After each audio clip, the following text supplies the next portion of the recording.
Good evening बच्चों।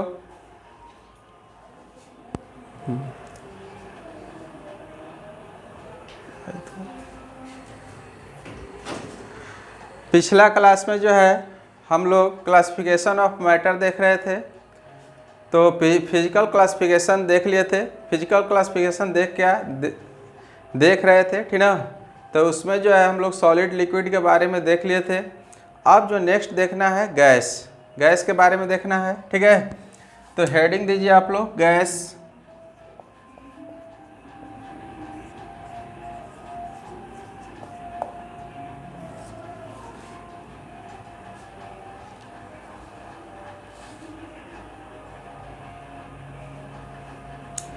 देखिए gas का अगर बात किया जाए, ठीक ना, तो द्रव्य की वह अवस्था जिसका न तो आकार निश्चित होता है और न ही आयतन निश्चित होता है, ठीक। इसको हम लोग बोलते हैं गैस।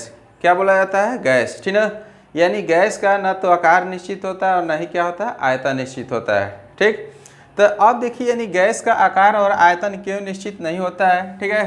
तो इसका मुख्य रीजन होता है कि गैस के अणुओं के बीच लगने वाला आकर्षण बल वह बहुत कम होता है, नेग्लिजेबल होता है। क्या होता है? नेग्लिजेबल, यानी शून्य कह सकते हैं, ठीक है। तो अब देखिए इसके मॉलिक्यूल जो है यानी कहने का मतलब काफ़ी दूर दूर होते हैं। क्या होते हैं? काफ़ी दूर दूर, ठीक है। तो जब गैस के मॉलिक्यूल दूर दूर होंगे, ठीक है, तो अब देखिए अब इनके बीच में कोई अट्रैक्शन है, तो अब इधर उधर जहाँ मन तहाँ क्या कर रहे हैं, घूम रहे हैं, ठीक ना। तो अब गैस के बारे में अगर बात किया जाए तो गैस का आयतन जो है, ठीक ना, कितना होता है। तो गैस को यानी जिस पात्र में रख दीजिए, ठीक ना, उस पात्र का आयतन क्या करता है, ग्रहण कर लेता है, ठीक है। जब भी हम लोग क्वेश्चन बनाते हैं तो अगर यानी दे दिया कि 10 लीटर पात्र में यानी कि इस गैस को रखा गया है, ठीक है, तो समझ लीजिए गैस का आयतन कितना है, 10 लीटर है। क्लियर है? तो यहाँ पर यानी कहने के बाद आयतन निश्चित नहीं होता है। अब देखिए इतना छोटा डब्बा में अगर आप गैस भर के लाए, ठीक ना, और इस कमरे में क्या किए, खोल दिए, ठीक ना, तो यह गैस जो है पूरे कमरे में क्या हो जाएगा, फैल जाएगा, ठीक है। तो अब देखिए जब इस डब्बा में रखे थे तो इसका आयतन कितना था, डब्बा के आयतन के बराबर था, और जब कमरा में फैल गया तो कमरा के आयतन के बराबर हो गया, ठीक है।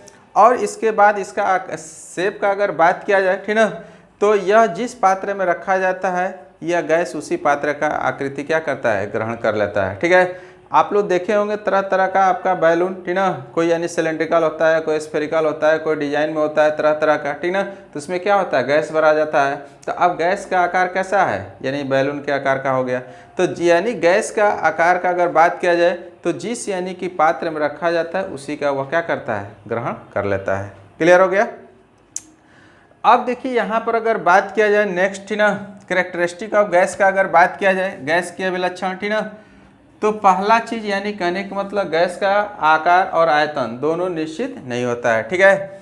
सेकंड अगर बात किया जाए गैस का, ठीक ना, तो गैस का यानी गैस के संपीड़न का अगर बात किया जाए, कंप्रेसिबिलिटी का, ठीक ना, तो गैस को बहुत ज़्यादा यानी कंप्रेस किया जा सकता है। अब देखिए गैस का अगर बात किया जाए, अब इस पर यानी पिस्टन के माध्यम से अगर हम प्रेशर लगाएं, ठीक ना, एक्सटर्नल प्रेशर लगाएं, तो यह पिस्टन जैसे जैसे नीचे आते जाएगा गैस का आयतन क्या होता जाएगा, घटता जाएगा। इसमें आ गया? तो यानी कहने का मतलब गैस जो होते हैं ना कंप्रेसिबल होते हैं। क्या होते हैं? कंप्रेसिबल, यानी इसको कंप्रेस किया जा सकता है, दबाया जा सकता है, ठीक ना। तो सबसे ज़्यादा यानी कंप्रेसिबल का अगर बात किया जाए तो ये आपका गैस होता है। कौन सा होता है? गैस। क्लियर है? अब देखिए नेक्स्ट अगर बात किया जाए तो गैस का आयतन का अगर बात किया जाए, ठीक ना, तो टेम्परेचर अगर हम बढ़ाएं, क्या करें, टेम्परेचर अगर बढ़ाएं तो गैस के मॉलिक्यूल का काइनेटिक एनर्जी क्या होगा, बढ़ जाएगा। और जब बढ़ेगा तो गैस के मॉलिक्यूल क्या होंगे, दूर दूर भागने लगेंगे, ठीक है। तो उस कंडीशन में उसका आयतन क्या होता है, बढ़ जाता है। तो टेम्परेचर बढ़ाने पर गैस का आयतन क्या होता है, बढ़ जाता है, ठीक है। अब देखिए गैसों में विसरण बहुत ज़्यादा होता है। गैसों में विसरण की अगर बात किया जाए डिफ्यूजन का, तो गैसों में विसरण की क्या होती है, प्रकृति होती है, गैस विसरित होते हैं, ठीक है। अब देखिए विसरण क्या होता है, इसका सीधा उदाहरण हम बता दे रहे हैं, ठीक ना। तो दो या दो से अधिक गैसों का आपस में मिश्रित होना ही मिश्रण का क्या कहलाता है, विसरण कहलाता है, यानी डिफ्यूजन कहलाता है, ठीक है। कैसे यह आपका यानी डिफ्यूजन हो जाएगा, आप लोग अगरबत्ती देखे हैं, ठीक ना। अगरबत्ती जब जलाया जाता है तो वहाँ पर तेज़ी से धुआं निकलता है, बहुत घना रहता है। अब बाद में धीरे धीरे वो क्या होता है, यानी वायुमंडल में घुल मिल जाता है। क्या होता है, घुल मिल जाता है। असम आ गया। तो घुल मिल जाने का मतलब क्या, वो यानी वायुमंडल में क्या हो गया, डिफ्यूज हो गया। क्या हो गया, डिफ्यूज हो, यानी विस्तृत हो गया। क्लियर है। तो अब यानी गैसों में विसरण सबसे ज़्यादा क्यों होता है, तो अब क्यों होता है यह समझ लीजिए। तो गैसों के मॉलिक्यूल जो होते हैं दूर दूर होते हैं। क्या होते हैं, दूर दूर। अब इनके बीच में क्या होता है, काफ़ी जगह होता है। क्या होता है, काफ़ी जगह होता है, ठीक ना। तो अब जगह होने के कारण अब दूसरा यानी गैस के पार्टिकल आया और इसमें क्या हो जाएगा, आसानी से फिट हो जाएगा। हो गया कि नहीं, आसानी से एंट्री मार दिया। क्यों मार दिया, कि गैस के मॉलिक्यूल के बीच में क्या है, काफ़ी जगह है, ठीक है। तो वही बात है, यानी अगरबत्ती जब जलाते हैं तो वहाँ से जो गैस के मॉलिक्यूल निकल रहे हैं, वायुमंडल में जो गैस है जहाँ जहाँ खाली जगह वहाँ क्या हो रहा है, वो मिल जा रहा है। मिल जाने के बाद पता नहीं चलता है। क्लियर है। तो इसी को हम लोग क्या कहते हैं, डिफ्यूजन कहते हैं। तो सबसे ज़्यादा डिफ्यूजन जो है आपका गैसों में होता है, ठीक।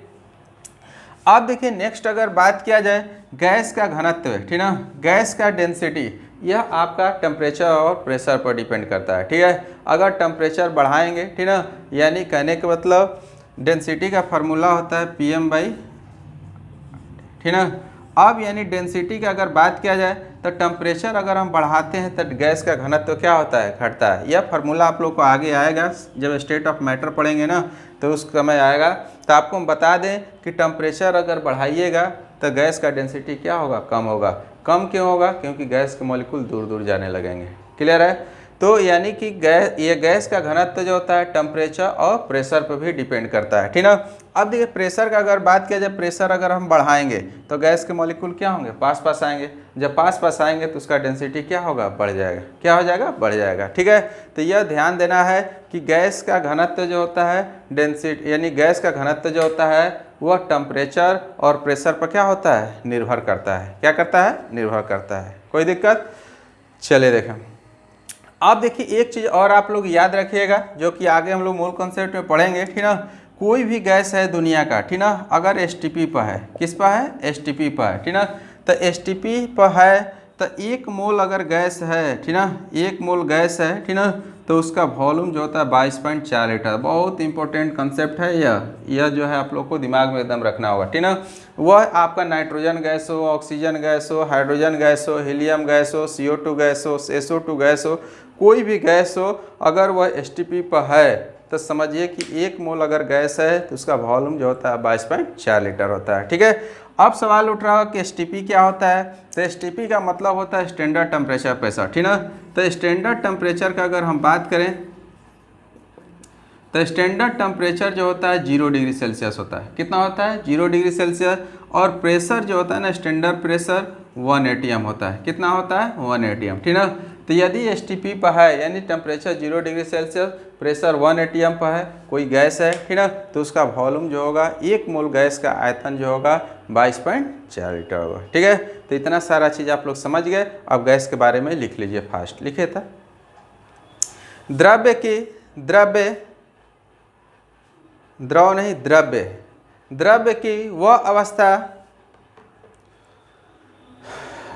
की वह अवस्था जिसकी आकृति एवं आयतन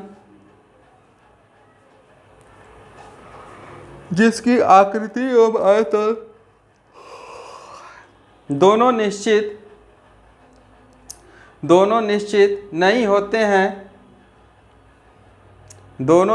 नहीं होते हैं, गैस कहलाते हैं। यह उसी पात्र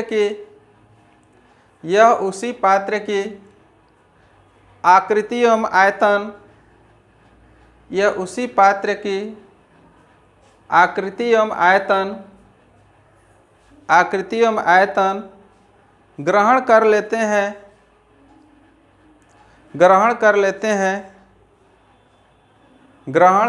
हैं जिस पात्र में रखा जाता है। क्लियर है।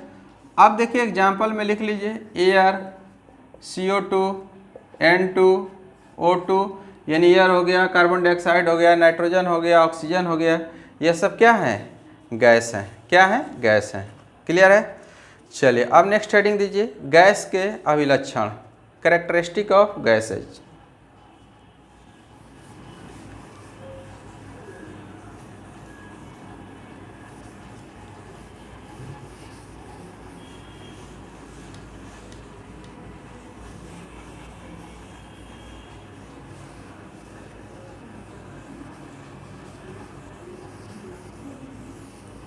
हो गया? हेडिंग दे दी आप लोग, गैस के अभिलक्षण यानी कैरेक्टरिस्टिक ऑफ गैस। चलिए फर्स्ट लिखिए, इनके कणों का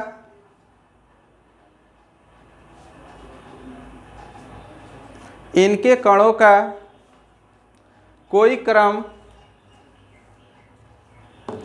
इनके कणों का कोई क्रम नहीं होता है। इनके कणों का कोई क्रम नहीं होता है। सेकंड लिखिए, ताप में वृद्धि से गैस का आयतन बढ़ता है। गैस का आयतन बढ़ता है। थर्ड लिखिए, अंतराण्विक बल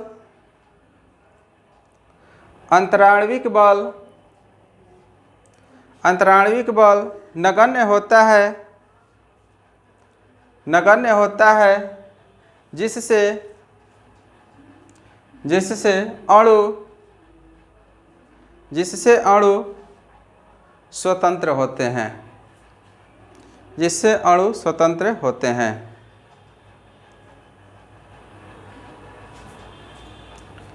गैसों में, नेक्स्ट पॉइंट, गैसों में विसरण के गुण पाए जाते हैं।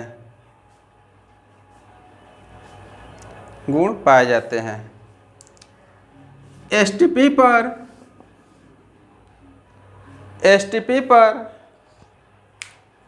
सभी गैसों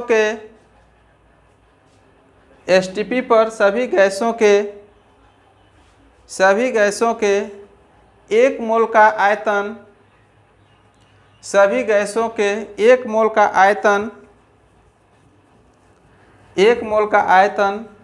22.4 लीटर होता है। 22.4 लीटर होता है।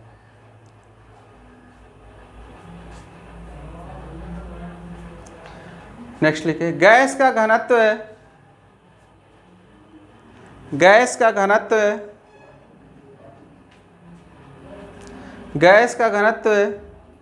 दाब तथा ताप पर निर्भर करता है। दाब तथा ताप पर निर्भर करता है। ठीक है? चलिए अब देखिए नेक्स्ट अगर बात किया जाए, ठीक ना, तो द्रव्य के यानी मैटर के 3 स्टेट देख लिए, सॉलिड, लिक्विड, गैस। ठीक है? तो अब एक चीज़ जान जाइए आप लोग, ठीक ना, कि यह आपका जो द्रव्य है, मैटर है, यह आपका तीनों अवस्थाओं में रह सकते हैं। एक ही द्रव्य तीनों अवस्थाओं में रह सकते हैं, यानी परिवर्तित हो सकते हैं। ठीक है? अब देखिए जैसे बर्फ, आइस, क्लियर है? तो अब यानी करें आइस का अगर बात किया जाए तो आप लोग जानते हैं आइस यानी बर्फ कैसा होता है? सॉलिड होता है। कैसा होता है? सॉलिड, यानी ठोस होता है। अब यह आइस को अगर हम गर्म करें, क्या करें? गर्म करें, तो गर्म करते हैं तो यह आइस किस में बदल जाता है? पानी में, वाटर में बदल जाता है। ठीक है? अब देखिए यानी कहने का आइस आपका कैसा था? सॉलिड, पानी कैसा हो गया? लिक्विड हो गया। कैसा हो गया? लिक्विड। क्लियर है? तो अब यानी सॉलिड से किस में चेंज हो गया? लिक्विड में। कैसे चेंज हुआ? तो यानी टेम्परेचर बढ़ाने से। किससे बढ़ाने से? टेम्परेचर बढ़ाने से, यानी हीट देने से। क्लियर है? अब देखिए नेक्स्ट अगर बात किया जाए तो जब लिक्विड में बदल गया, फिर अगर लिक्विड को हम गर्म करें, हीट करें, तो वह लिक्विड यानी पानी, लिक्विड में फॉर्म कौन है? पानी। अब यह पानी किस में बदल जाएगा, वाष्प में। किस में बदल जाएगा, वाष्प में, यानी गैस में बदल जाएगा। ठीक है, तो अब थोड़ा सा ध्यान दीजिए कि जो बर्फ सॉलिड था, गर्म किए तो लिक्विड में बदला, फिर गर्म किए तो किस में बदल गया, गैस में बदल गया। उसमें आ गया। तो यह आपको ध्यान देना है, ठीक है, कि एक ही द्रव्य जो होते हैं तीनों अवस्थाओं में रह सकते हैं। ठीक है, अब देखिए लोहा का ही अगर बात किया जाए, आयरन बहुत ठोस होता है, तो क्या हो गया, बहुत ज़्यादा हीट करेंगे तो 1450 डिग्री सेल्सियस पर लगभग गर्म करते हैं, तो यह आपका यानी सॉलिड से किस में बदल जाएगा, लिक्विड में, यानी आयरन जो है लिक्विड में बदल जाता है, द्रव अवस्था में बदल जाता है। ठीक है, आप फिर वही अगर 2450 डिग्री सेल्सियस के आसपास गर्म करते हैं तो वही आयरन जो होता है गैस फॉर्म में बदल जाता है। किस फॉर्म में बदल जाता है, गैस फॉर्म। ठीक है, तो अब यानी कि आपका जो है आयरन का अगर बात किया जाए, ठोस था, इसको हीट किए द्रव में बदल गया, फिर यानी द्रव को हीट किए किस में बदल गया, गैस में बदल गया। क्लियर है, तो यह ध्यान दीजिएगा। ठीक ना, एक ही द्रव्य तीन विभिन्न अवस्थाओं में रह सकता है, यानी तीनों अवस्थाओं में रह सकता है। ठीक है, बस टेम्परेचर और प्रेशर यानी कहने का मतलब आपका वह कंडीशन को क्या करे, फॉलो करे। ठीक है, तो एक लाइन नीचे लिख लीजिए, एक ही द्रव्य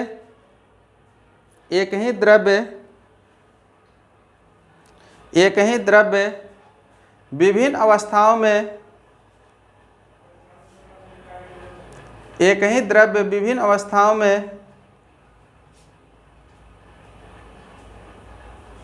एक ही द्रव्य विभिन्न अवस्थाओं में रह सकते हैं।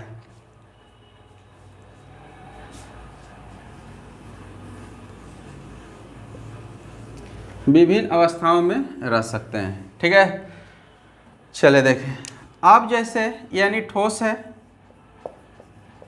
ठीक है, अब इसको गर्म किए, क्या किए, गर्म किए, तो यह आपका किस में बदल जाएगा, द्रव में बदल जाएगा। ठीक है, फिर गर्म किए तो अब यह किस में बदल जाएगा, गैस में बदल जाएगा। क्लियर है, फिर अगर गैस है, अब इसको यानी ठंडा करेंगे, क्या करेंगे, ठंडा करेंगे। ठीक ना, यानी माइनस हीट करेंगे, वही बात है, गर्म क्या करेंगे, माइनस करेंगे, तो यह किस में बदल जाएगा, द्रव में बदल जाएगा। फिर इसको जब ठंडा करेंगे, ठीक ना, ठंडा ही लग दे रहा है, तो यह आपका किस में बदल जाएगा, द्रव जो है ठोस में बदल जाएगा। क्लियर है, तो अब देखिए यानी ठोस को गर्म किए तो द्रव में बदला, द्रव को गर्म किए तो गैस में बदला, गैस को ठंडा किए तो द्रव में, द्रव को ठंडा किए तो ठोस में। ठीक ना, चलिए लिख लीजिए,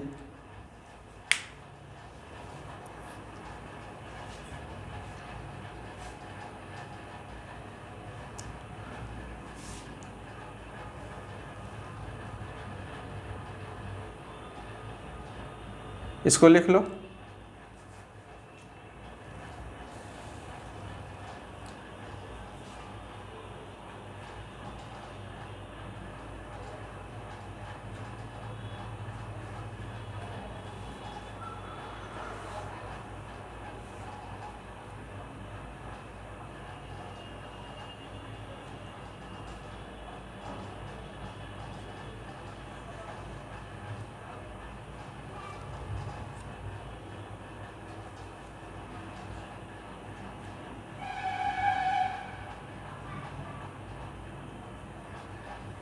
हो गया, चलिए देखें,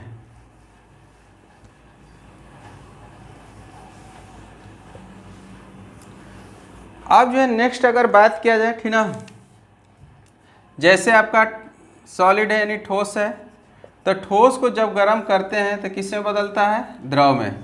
तो अब इसको हम लोग क्या बोलते हैं, ठोस से द्रव में जब बदलता है ना, तो इसको मेल्टिंग कहा जाता है, यानी गलन बोला जाता है। क्या बोला जाता है, गलन, यानी इंग्लिश में मेल्टिंग बोलते हैं, इसको याद रखिएगा।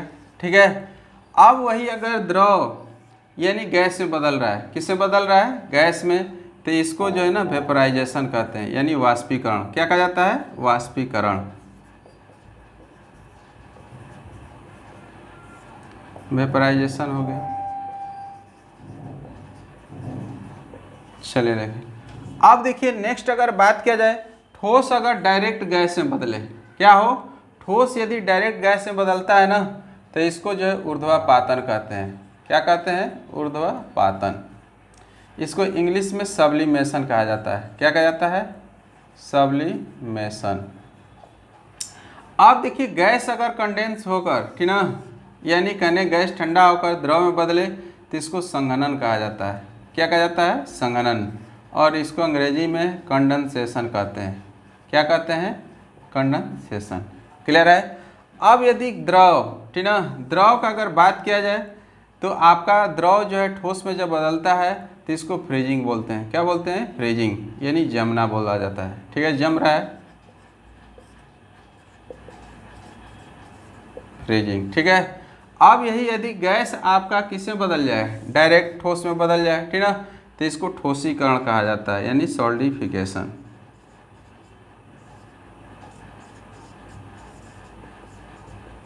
सॉल्डिफिकेशन, ठीक ना।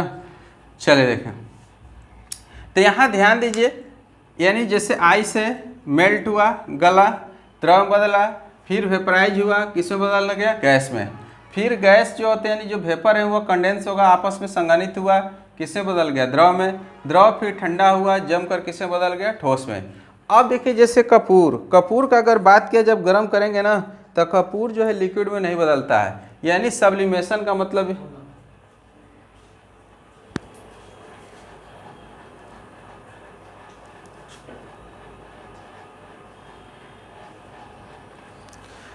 सब्लिमेशन का अगर बात किया जाए तो जो ठोस होता है ना, बिना लिक्विड में चेंज हुए ही डायरेक्ट वो किस में बदल जाता है? गैस में बदल जाता है। ठीक है, जैसे कपूर को अगर बात किया जाए, गर्म कीजिएगा तो वो कपूर ठोस होता है, वो लिक्विड में चेंज नहीं होता है, डायरेक्ट आपका गैस में बदल जाता है। तो उस प्रोसेस को हम लोग कहते हैं सब्लिमेशन। क्या कहा जाता है? सब्लिमेशन। ठीक है, अब देखिए नेक्स्ट अगर बात करें ठोसीकरण का, तो शरद ऋतु में, यानी कहने को जो वाटर वेपर होते हैं, ठीक ना, बहुत ठंडा कर रहे हैं, तो उस कंडीशन वाटर वेपर, यानी कहने का मतलब आपका जो है जल में नहीं बदलते हैं, ठीक ना, वो सीधा आपका किस में बदल जाते हैं? आइस में बदल जाते हैं। ठीक ना, तो उसको हम लोग क्या कहते हैं? सॉलिडिफिकेशन, ठोसीकरण। यानी गैस बिना द्रव में बदले हुए किस में बदल जाए? ठोस में, तो इसको क्या कहेंगे?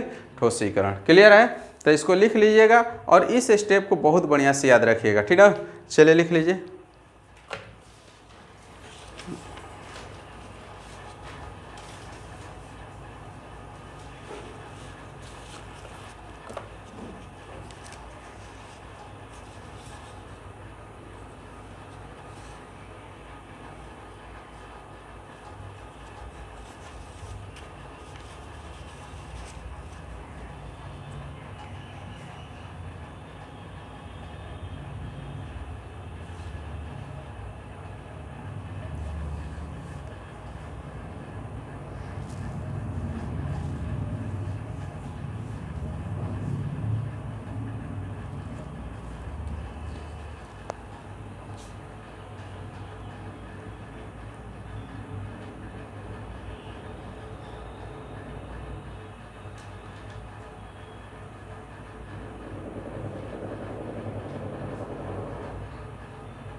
हो गया।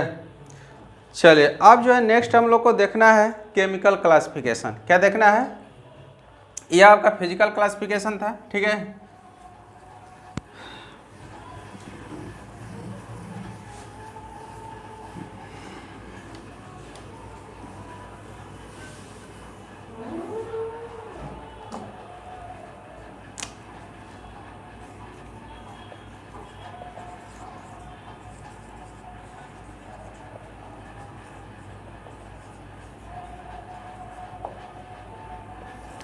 केमिकल क्लासिफिकेशन, रासायनिक वर्गीकरण, केमिकल क्लासिफिकेशन। क्लियर है? तो अब देखिए रासायनिक वर्गीकरण के आधार पर अगर बात किया जाए तो मैटर को दो तरह से क्लासिफाइड करते हैं। एक आपका यानी कहने प्योर सब्सटेंसेज होता है, ठीक ना। केमिकल क्लासिफिकेशन के आधार पर अगर देखा जाए तो मैटर दो तरह का होता है, एक प्योर सब्सटेंसेज होता है और दूसरा जो है यानी मिक्सचर होता है, ठीक है। तो अब देखिए प्योर सब्सटेंसेज यानी शुद्ध पदार्थ किसको बोला जाता है, ठीक है। तो शुद्ध पदार्थ जो होता है ना एकल पदार्थ होता है। कैसा होता है? एकल पदार्थ होता है, ठीक ना, जिसको यानी किसी भी भौतिक प्रक्रम द्वारा, ठीक ना, किसी भौतिक प्रक्रम द्वारा, ठीक है, यानी भौतिक प्रक्रम द्वारा उससे दूसरा कोई पदार्थ नहीं प्राप्त किया जा सकता है, ठीक है। तो इसको हम लोग क्या कहते हैं? शुद्ध पदार्थ। अब देखिए जैसे अगर बात किया जाए वाटर का, ठीक ना, वाटर कैसा है आपका, यानी कहने का मतलब केवल वाटर है तो शुद्ध है। कितना हूँ आप हीट दे दीजिए, प्रेशर दे दीजिए, यानी वाटर से जब भी निकलेगा तो वाटर ही निकलेगा, वाटर से दूसरा चीज़ नहीं निकलेगा। उसमें आ गया।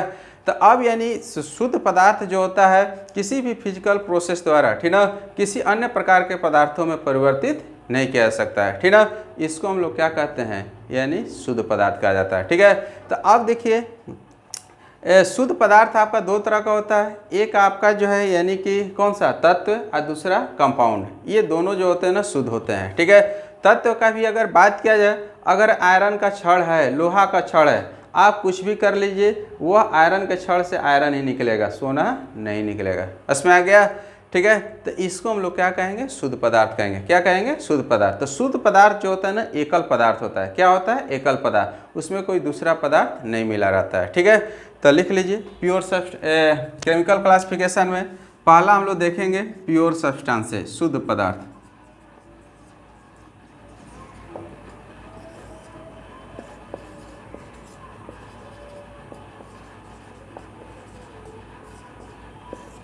शुद्ध पदार्थ, ठीक ना। चलिए लिख लीजिए वह एकल पदार्थ,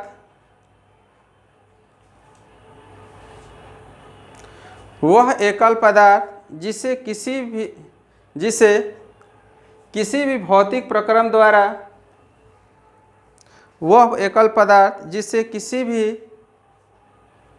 भौतिक प्रक्रम द्वारा अन्य प्रकार के तत्वों में पृथक नहीं किया जा सकता है,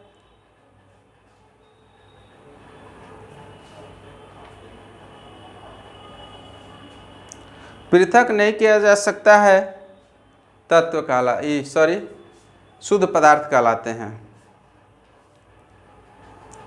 शुद्ध पदार्थ कहलाते हैं।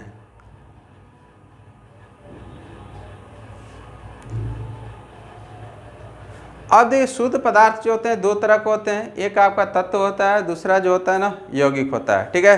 तो अब जो है नेक्स्ट हेडिंग दीजिए आप लोग तत्व, एलिमेंट।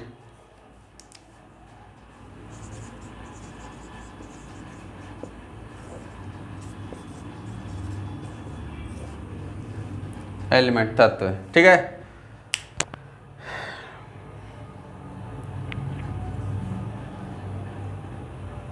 चलिए देखिए अब देखिए एलिमेंट का अगर बात किया जाए तो एलिमेंट यानी तत्व जो होता है, ठीक ना, ये भी जो होता है शुद्ध पदार्थ का होता है। यानी कहने का तत्व जो होते हैं कैसा होते हैं? शुद्ध पदार्थ होते हैं।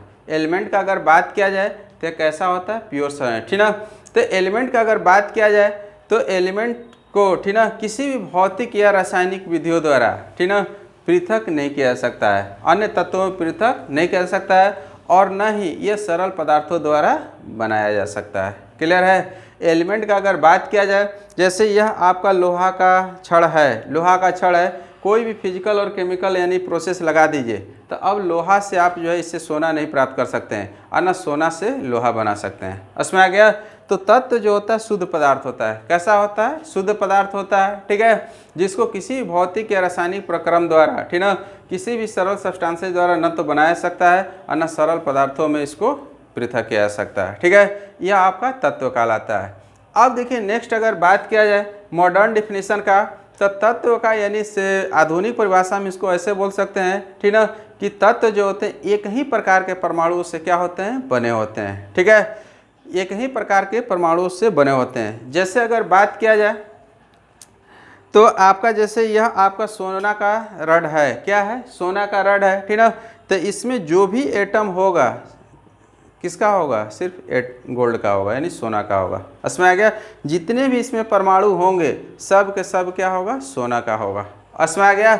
अगर यह चांदी का रड है तो इसमें सिर्फ क्या होंगे? चांदी के परमाणु होंगे। यदि यह लोहा का रड है तो इसमें सिर्फ क्या होंगे? लोहा का यानी परमाणु होंगे। क्लियर है? तो अब यानी तत्व का अगर बात किया जाए तो यह आपका एक ही प्रकार के यानी कणों से क्या होता है? बना होता है। वह कण आपका एटम या मॉलिक्यूल हो सकता है। क्लियर है?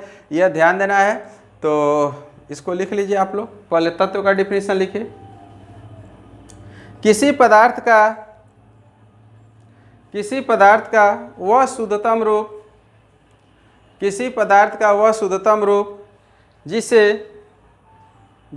किसी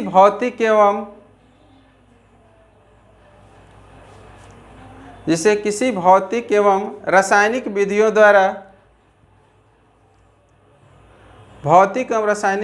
द्वारा न तो पृथक किया जा सकता है और न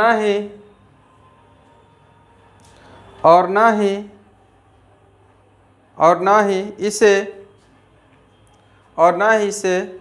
बनाया जा सकता है।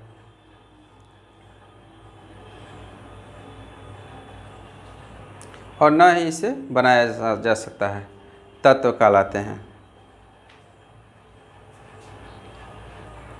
ठीक है, चलिए अब इसका आप आधुनिक परिभाषा लिख लीजिए नीचे। मॉडर्न डिफिनीशन, ठीक है, लिखिए आधुनिक परिभाषा।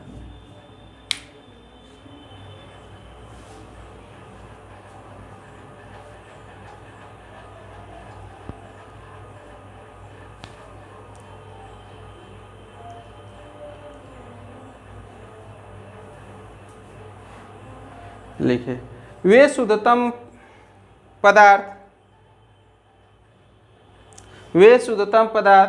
जो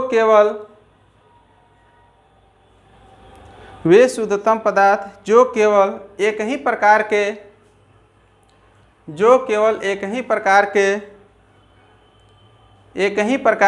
परमाणुओं या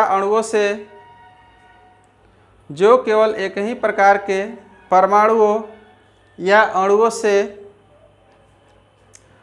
से बना होता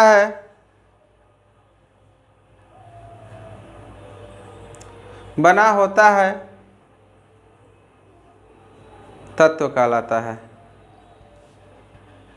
ठीक है, अब एग्जाम्पल में लिख लीजिए। Hydrogen, oxygen, nitrogen, gold, silver इत्यादि, यह सब क्या है? एलिमेंट्स है। नीचे लिख लीजिए ये एग्जाम्पल में, ठीक ना।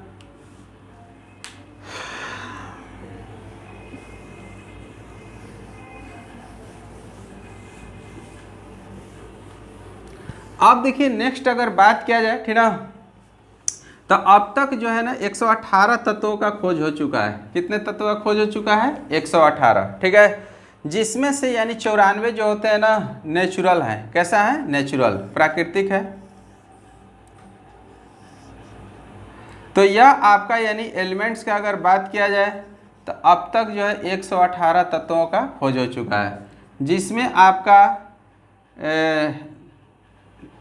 94 का अगर बात किया जाए, ठीक ना, तो आपका 94 जो है ना नेचुरल है। कैसा है, नेचुरल। यानी 94 का अगर बात करें तो कैसा है, नेचुरल है। और इसके बाद सिंथेटिक का अगर बात किया जाए, ठीक ना, तो सिंथेटिक यानी कहने का मतलब यह आपका 24 है, ठीक है। सिंथेटिक का मतलब संश्लेषित, जो कि बनाया गया है। तो लेबोरेटरी में यानी कि आपका जो है वैज्ञानिकों द्वारा, ठीक ना, यह लगभग 24 एलिमेंट्स को क्या किया गया है, बनाया गया है, ठीक है। और 194 एलिमेंट जो है कैसा है, नेचुरल है यानी प्राकृतिक है। कोई दिक्कत, चले लिख लीजिए।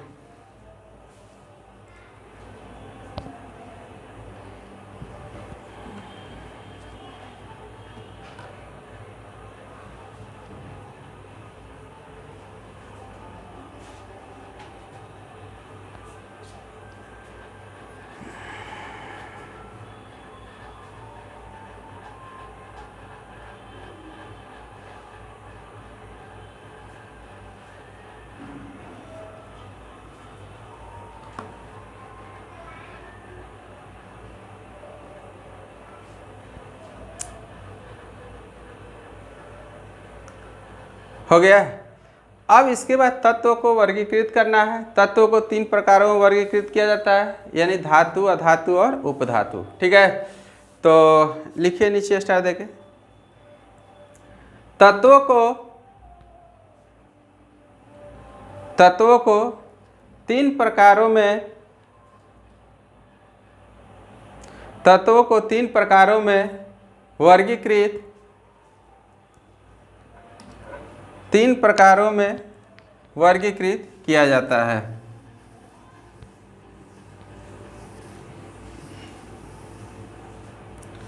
अब इसमें जो है फर्स्ट जो है धातु, सेकंड जो है अधातु और तीसरा जो है उपधातु,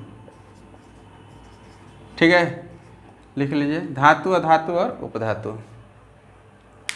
तो धातु, अधातु और उपधातु को नेक्स्ट क्लास में देखेंगे। आज के लिए इतना ही, ठीक ना। Thank you.